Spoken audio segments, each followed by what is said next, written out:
We saw inferential reasoning in the previous sections. Now Hume will describe other sorts of reasoning that spring from the same source. Some philosophers have divided human reasoning into rational knowledge and empirical probability. Then they regard a priori knowledge as the basis for all of our understanding. So far in our presentation, we have discussed causal relations based on sense experiences. Those who take this position would regard these sense inferences as instances of probability. Hume has also taken up this terminology and he regards all such causal knowledge to result from experiences which teach us that certain causes will probably correspond to certain effects. However, in common conversation, we speak of cause and effect in another way. We seem to think that there are causal relations between ideas that are more than just probable, for we think they are certain and necessary. So Hume will follow the usual ways we use the terms knowledge, proof, and probability. What he means by knowledge is that we obtain knowledge when we compare ideas and derive some assurance about their connection. What he means when he uses the word proof is that when we derive arguments from causal relations, we produce proofs.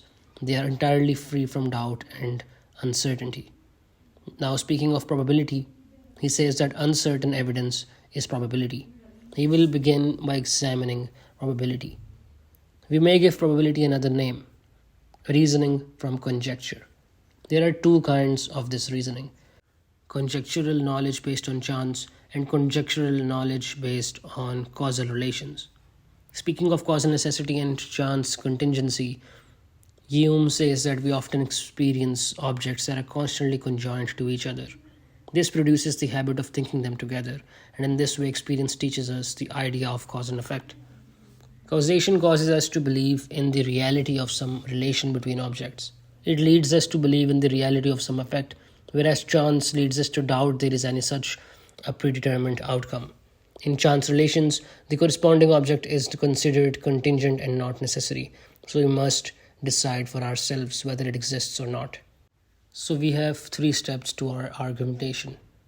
Causes are necessarily determined, but chance outcomes cannot be determined. Hence, chance is merely the negation of cause. No chance can be greater or lesser than another.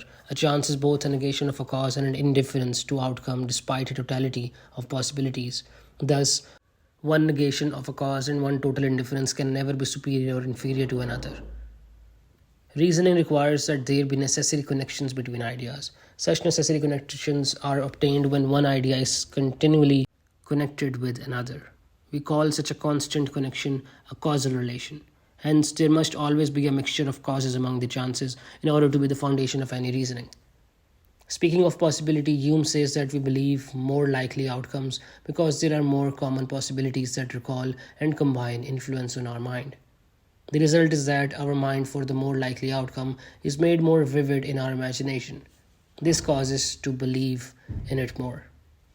If something is necessary, then there can be no other possibility, but if something is probable, then there is another possibility that is improbable.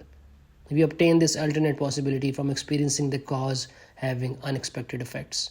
Each one of these prior experiences of an anomalous effect is a part of that alternate possibility. But we also obtained our sense for the probable outcome from an overwhelming number of experiences with the same expected outcome. So probability, like possibility, is made up of parts that are of the same nature in either case. When the expected effect repeats itself, it becomes more vivid in our imaginations. This causes us to believe it more. But likewise, each past experience of the unexpected effect reinforces the vivacity of the idea for the alternate outcome. Hence, it too enhances a contrary belief, but there is only a quantitative difference between the belief in the possibility and the belief in the probability, for they are qualitatively the same and result from the same source and procedure.